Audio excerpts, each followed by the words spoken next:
Hey guys, what is up? Welcome to a very special, interesting video, I would say, where we're kind of going to talk about the state of gaming right now, and how maybe that pertains. We're going to loop some gameplay over some of the reveals and stuff like that. If you haven't seen these trailers, feel free to, go to PlayStation's actual site and go ahead and watch them. I don't want to get hit with anything that's crazy, so we're going to be muting them for a minute.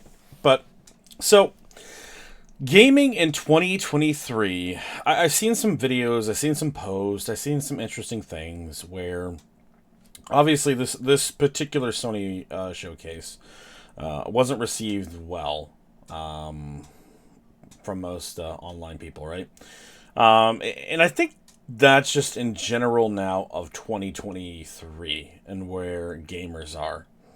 And I'm going to go and kind of detail in depth about that, and how I think it's kind of unfortunate with where we are right now.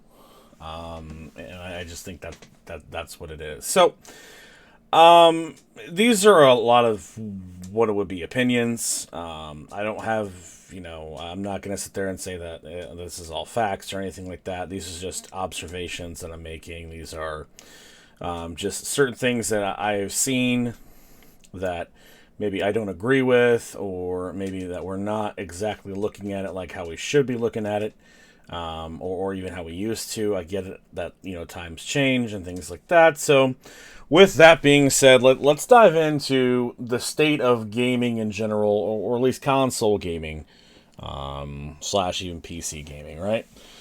So let's start with PC gaming. I am not an expert in PC gaming. I have built a PC before, built a couple PCs actually. Built, a few years ago, I really went hard and heavy into building one. I was really excited to be a PC gamer, but there was just a lot of stuff that I didn't know, and a lot of stuff that I found really annoying. Being a PC gamer, a lot of that was optimizations. Things weren't running right when they released, and it really just turned into an emulation machine for me. And that's not exactly what I bought it for, but it was really cool. Obviously through emulation and things like that. Experience and some things I couldn't play really anymore. At a higher fidelity. So that's always nice. I have a Steam Deck now for that, which I really, really love my Steam Deck. But we'll get into that a little bit later in the video. But PC gaming right now, I do believe there is a general cause for grief, concern. I think a lot of games are being rushed out the door because I think COVID, and I know that everybody hates hearing it, but I do think COVID delayed a lot of stuff more so in general than people were expecting. Not necessarily the work from home stuff. I mean, you got to think that everybody had to kind of get used to that, and then you got to think that some places weren't designed for that, and then of course some of these aren't being handled by the actual main developers. They're being off-sourced to somebody else to then improve upon the port or things along those lines. I know back in the day, PC ports didn't come day and date usually. They were always released kind of, a couple months after, even sometimes a year or so after. I don't know if it's because there's so many different configurations now. These games you think are built on PCs, but then again, like these exclusive games are probably not. They're built mainly on, you know, I would say probably the actual the actual hardware itself. Like a PS5 game is generally probably built on PS5. Obviously, you're gonna have some things that are gonna cross over to PC storage and stuff like that, but the games themselves are built with the architecture of the PS5 in mind. So I look at something like The Last of Us, and I'm not shocked that it's not it's not in a playable state. What I am shocked is that it was released that way. So that's where and then you look at like Jedi Survivor. Jedi Survivor should not have been released on PC. If anything, it should have been like, look, we're going to delay this. This isn't what it needs to be. We're not there yet. But if the console versions, which I believe are fine, I've been playing Survivor on PS5, then release it. I know that may not be fair, but I think that's partially one of the things I wanted to address is at the end of the day, it's you have a product that you can release. If it's ready and it's ready on, two of those versions, then why not release that version? Celebrate it, see where it's at, and then, come back with the other version. I mean, look at Harry Potter Hogwarts Legacy. Hogwarts Legacy did it. They released the PS5 and Xbox versions of the game, and now you got the later on you got the older gen versions of the game. Imagine if Cyberpunk did that. Imagine if Cyberpunk came out and said, "Hey, here's the PS5, Xbox Series versions, which weren't terrible at launch. Here's the PC version," which, by the way, the PC version ran great. That was what was reviewed, of course. But you can tell, like, that was made PC first, and then, technically downgraded to console. So, and it is a company that, our company is looking at PC sales versus console sales. Like, are they, I mean, yeah, Steam is huge. I'm a huge proponent of it.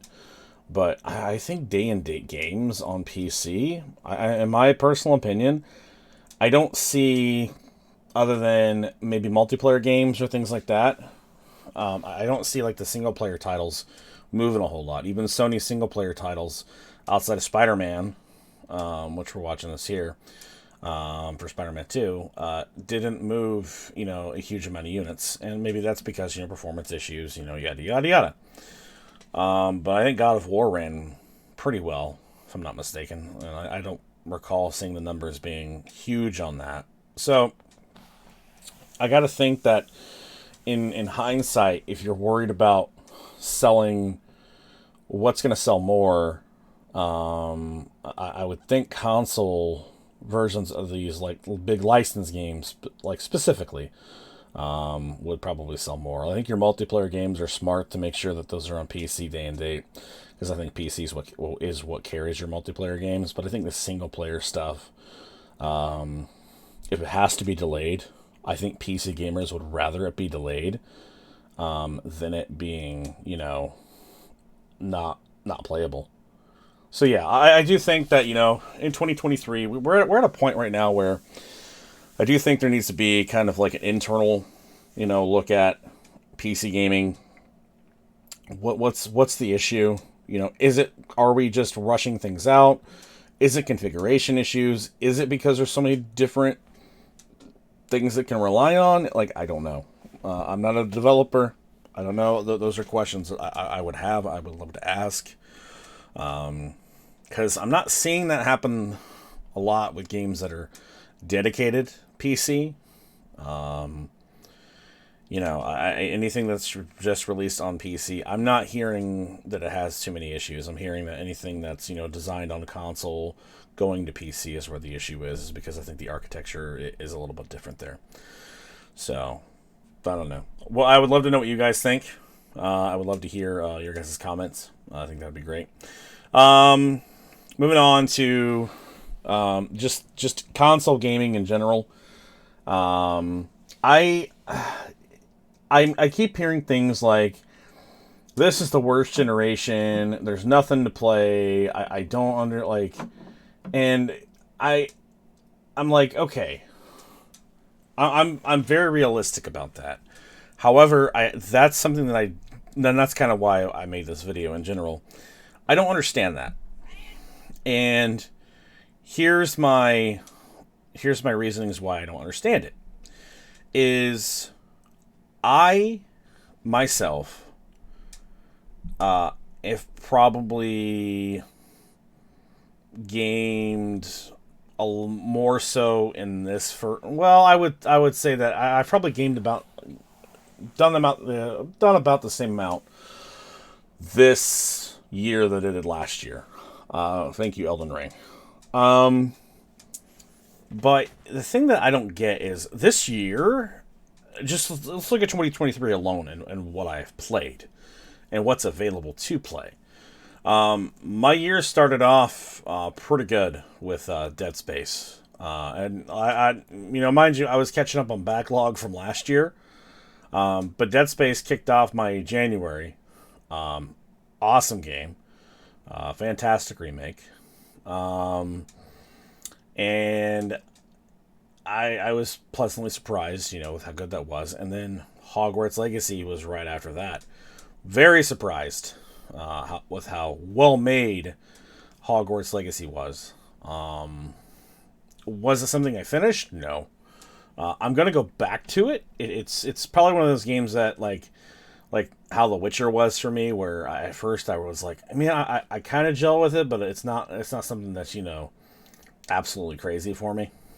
But I would say that really really well made. And I was, like I said, pleasantly surprised with it. And like that's a game that can service you a good, I don't know what, 60 hours, probably maybe 40 hours for the main. I would say probably about 25 hours for the main story, but a good 60 hours maybe for total completion, which I think that's a lot.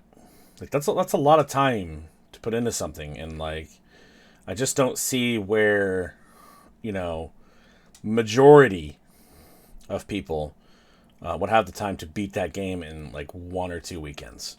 I don't think that's possible. Then you have what Nintendo was doing. Metroid Prime Remaster. A few other games that were dropped here and there. I mean, let's look at a list of games that have come out in 2023. So, games that I have personally played: Hogwarts Legacy, Metroid Prime Remaster. I've done Dead Space, of course. And then the one I've spent the most time with was Resident Evil 4 Remake. Absolutely. Just spent some crazy amount of time in that one. And I think it's imperative that we look at, So let's talk about games that came out in February alone, or January alone, right? So Forspoken obviously didn't hit what it needed to hit. And that kind of sucks. But you also got Monster Hunter Rise. You got Persona 4 Golden that was released on pretty much everything. Same thing with Persona 3. Dead Space Remake, like I said, hit, kind of tail end of January there. And then February hit us with, Metroid Prime Remaster, Hogwarts Legacy. Returnal got a PC release, which I think that was received pretty well. Atomic Heart was released. I don't think it hit anything crazy. Like a Dragon Ishin hit. You had PSVR 2 launch in February with, some pretty decent titles. Horizon Call of the Mountain was received pretty well. You had Octopath Traveler 2 that came out that got really great reviews. And then you got, Destiny Lightfall. And I spent a lot of time in Destiny this year before Resident Evil came out. You had Destiny Lightfall come out February 28th. Whereas you had in March, you have Dead Cells Return to Castlevania. You had a new Fatal Frame game. By the way, I'm skipping over a few things too. Valheim was released on the Xbox. All of the Xbox consoles. WWE, their yearly release. Bayonetta Origins came out. Resident Evil 4 Remake obviously came out. Huge tentpole. MLB The Show came out. April, you had, I believe, Ghostwire Tokyo came out again for the actual Xboxes. You had the big ones that I played were Final Fantasy Pixel remasters. Dead Island 2 came out and it sold really well. And then, of course, Jedi Survivor towards the end of the month. And then May, you didn't really have to worry about too much because obviously Legend of Zelda Tears of the Kingdom came out. and then Redfall, and I think a lot of things cleared out away. And then we have, in June alone, we have Street Fighter, we have Diablo 4, and we have Final Fantasy 16, along with another wrestling game, AEW Fight Forever. And then July, I think hits Pikmin 4, if I'm not mistaken, along with a Switch release of Hogwarts Legacy. I think July is one of those months where you're like, okay, thank you for not coming out with anything too crazy. August is Armored Core 6, a huge From Software release. Is so, like I said, we're in Baldur's Gate 3. We are in a great year of gaming. So when we're talking about, this has been the most disappointing console generation, I don't think people realize how bad the launches of the PS4 and the Xbox One were. I did not care to buy a PS4 until Bloodborne was out. I had no thoughts to obviously get anything when it came down to the Xbox side, because that launch was just absolutely dreadful. But yeah, I just that's where I fail to understand, the whole, well, this is the most disappointing console generation, well, the games are running like this, and I will admit, maybe some of the games aren't running right, but like over here on PlayStation side and even Switch side, and there's some good Xbox experiences out there. I don't think it's like crazy. I don't think it's the worst generation by far. I think we're getting games out now that are fantastic, and I think we've gotten games that are great. Now, if you want to separate, cross play with that, I get it. Why you may want to do that. You're like, oh, I only want to do these games only. It's like, okay, so PS5, Returnal, Ratchet and Clank, Demon Souls, pretty much anything you can play on PSVR 2, like Call of the Mountain and things like that. So I would say, if you're gonna judge it based upon that, you're like, oh, there's only like 3 or 4 games that are exclusive to the console that would warrant me having it. That's the part where I think at the end of the day you're kind of entitled, because if you don't see the difference of playing a game on PS5 and PS4, I don't know what to tell you.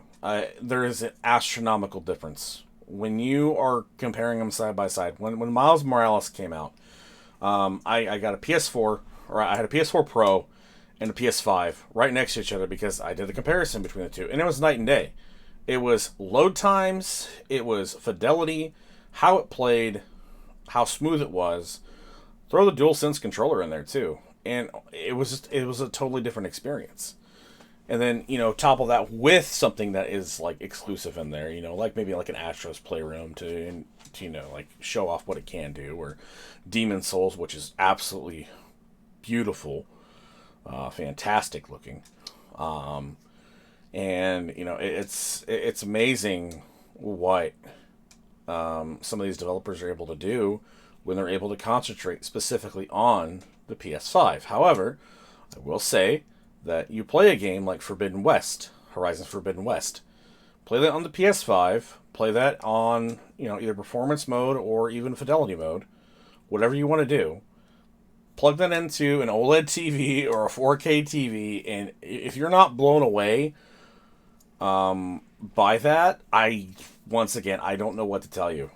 I don't know what you're looking for, and sometimes I think, and this is kind of the premise of what I'm going to talk about, or what I'm talking about, is I think gamers these days bitch more than they play games. And I think that's what they're doing. Like, that's the part where I don't understand. I don't have enough time in the day to make all the content I want to make, to play the games I want to play. And it's, I just don't get it. I don't get where the whole, oh, this generation, it's like, I don't see it. You look at the PS3, Xbox 360 generation. Most of the games that you remember being great were not released until later on in the generation. PS2 generation. We're talking about God of War releasing in 2004 or 5. Like almost the tail end of the console itself. And yet, that's like, we're talking about, Jak and Daxter, where it really didn't hit the stride maybe to like Jak 2 or Jak 3. I mean, there's examples of decent launch games, but PlayStation 2 didn't get started until Metal Gear Solid 2. Once Metal Gear Solid 2 came out, oh wow, this is what we got, right? And that's what I don't get. Nintendo 64 launched with what, 2 games?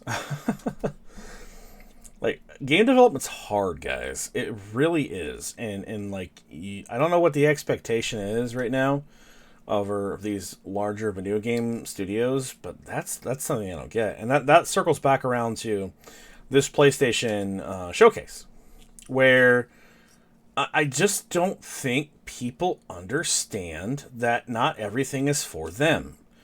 I think when you're making a showcase, you have to make it for all sorts of different kinds of players, not just for the 1 or 2 players that, are looking for, to get knocked out of the park. Sure, there are questions that we have. There are questions that, what's Naughty Dog really working on? What's Sucker Punch working on? What is Sony Bend working on?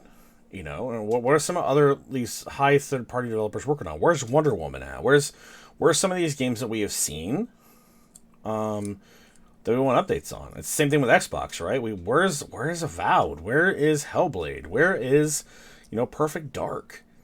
And I think that's where a lot of the stuff lies. Is we're wondering where are these games we were shown at. So I think if you look at the PlayStation Showcase from a standpoint of, okay, you're not showing me the games that are coming out, in what, 3 years. Well, it's probably because they're kind of getting tired of asking. If you don't recall, remember when Sony did the Showcase of Dreams, so to speak, right? 2015, 2016, I think both those years, where a lot of those games were 2 or 3 years out. God of War was shown off in 2016, didn't come out until 2018. And the biggest thing, criticism-wise, is, oh, well, you're not showing me what I'm going to be playing soon. So, if I'm not mistaken, there was only a couple games in this showcase that showed a 2024 date. Most were 2025. Most were 2024, to even some late 2023, right? And you also have to think about where is your game going to be released at, where it's not going to be eating up market share from somebody else, because we're inundated with so many games. And gamers have so much choice now that I think that's where people are kind of getting lost in the sauce. Where you have so much choice, but maybe you only choose 1 or 2 genres to play. And you're like limiting yourself. Where you're not trying out other experiences or trying out new games. Or you're reliant on a game's subscription service to have your games come out for you. And that point where that's the part I don't understand, is where I hear people going, oh my gosh, my backlog is so huge, and Game Pass or PlayStation Plus, like I can't keep up with everything. And then you've got the, I get maybe they're the vocal minority who just are not happy with anything. I mean, I don't get it. I mean, it's one of those things where at the end of the day, I don't understand where it's coming from. Other than people feel more inclined to talk about it, bitch about it on social media more than ever. And maybe that's what it is. So, personally, I think gaming is in a decent spot. I think it's actually in a great spot. And yeah, there are some things that I wish that, I saw in the Sony showcase that we didn't get. I wanted gameplay of Metal Gear. I wanted, things like that. But the fact that we're getting a new Metal Gear, like, if that wasn't spoiled beforehand, like, that would have been huge. That would have been, that like, oh my god announcement. But, we have industry insiders. We have people that want to, spoil things before everybody gets them. So, It's one of those things where I don't think you're ever going to get one of those showcases that make you go, oh wow, and wonder. I think it's one of those, situations where you've got too many leaks, and then there's also just way too much expectation on. You're not going to be able to play everything. A Dragon Dogma 2, like this was announced. I mean, look at all the stuff that was announced. New IP was announced, and that's the other thing that really kind of irks me is, new IP. Like, that's the thing that we need more of. We need more companies to take chances on new IP rather than just reaching back to the well again. And the fact that, you got new IP, you got some sequels to some games, or even, remakes. You got a little bit of everything. And I think that's where, I don't know, like, I don't know what people are expecting. Like, you can't have The Witcher 4 all the time. You can't have the new Elder Scrolls game. You're not going to get Last of Us 3 every single time. And yeah, like I said, there are some studios where I'm a little bit curious of why they were omitted, but they were probably omitted for a reason. When you look at the games that were announced, and you look at the time frames that they were announced, we're talking about like probably the next 12 months. Except for maybe Metal Gear. Metal Gear, oh my god, like if that, like I 100% day one purchase, I'll see you there. But I mean, everything else though, I mean, I check out Dragon's Dogma 2, right? Like, it looks really cool. It looks really, really good. Well, I wouldn't say it looks good. There's some questionable haircuts there. But my point is like there's so many games to try, and I think that, and I hear people go, wow, PlayStation's year is really, really light. And it's like, but it doesn't have to always be PlayStation Studio games. I mean, we have Final Fantasy 16 as an exclusive coming out in June. That's huge. That's a huge game. Like, that is awesome. Like, I don't think I think people need to understand that, like, you don't always have to release banger after banger from your own studios, especially if you anticipate your third parties selling a lot of games. And I think third parties appreciate that too. I think releasing 3 huge games in June. You're talking about Street Fighter, you're talking about Diablo, you're talking about Final Fantasy 16. Those are all Game of the Year candidates released in 1 month. Right after Legend of Zelda was released. Right after Jedi Survivor was released. Right after Resident Evil 4 was released. This is a great cadence of games. Like, 100%. And last year was very similar as well. Everything kind of cleared out of the way, except for Horizon, for Elden Ring. But you had more tent poles, more tent poles this year than you did last year, and you're kind of seeing the fruits of it. Now, I can't speak for Xbox. I don't have an Xbox, but I see the disappointment on that side. But at the same time, I still think that there's some great third-party games there. And there's Starfield coming out in September, which supposedly Spider-Man's coming out in September. Like, holy shit! Once again, I don't know. And look, we have Alan Wake coming out. Alan Wake 2 coming out October 17th, 2023. Like, when I hear, oh, this is terrible generation, I'm just like, I just don't get it. I don't know where that's coming from. I think that's coming from, entitlement, and I don't know. Because those are the same type of people that are just going to go back to playing Fortnite and Minecraft. Right? So, like I said, at the end of the day, I think gaming in 2023, I think we're in a really great spot. And there's so much that we don't know, and that's what really excites me. Yeah, sure, we didn't get everything we needed answered at the PlayStation Showcase. We might get some answers here coming up soon with Summer Games Fest with Jeff Keighley. Maybe PlayStation is showing off Last of Us factions there. I mean, you want to build up those relationships, want to share it across the industry, so I wouldn't be surprised, And then I'm sure Keighley's watching as well, where, he knows he's going to take the bumps. There's going to be, what sucks is, like, every game developer is hoping that you might find their game attractive, and then there's some that, everybody just kind of washes and glances over. which sucks because it's like these developers are putting their time into something and it may not vibe with you, but there's somebody out there it does vibe with. And I think that's the end goal. Is if you can come out with a showcase that shows me 3 or 4 games that get me like excited and hyped, then I think it was successful. I think if you come out and overpromise the world and don't deliver, and then people are asking where's the stuff at, I think you have what Xbox is running into right now. And like, does it suck to play it safe sometimes? I don't think it's playing it safe. I think you had new IP, and I think you had some great games to show off. I mean, Helldivers 2 looks awesome. I get that some people may not be, big on it switching up from what style it was beforehand, but that looks like a hell of a lot of fun to me. So, and that's coming 2023, and that's a PlayStation game. So, but that's going to be it from me. I really appreciate it, and like I said, guys, I hope you have a good one. I think gaming is in a great spot, but let me know what you think down below. Go ahead and like, comment, subscribe, or leave me a nasty comment telling me I'm wrong. I'm fine with that too. But yeah, other than that, I hope you guys have a great rest of your day.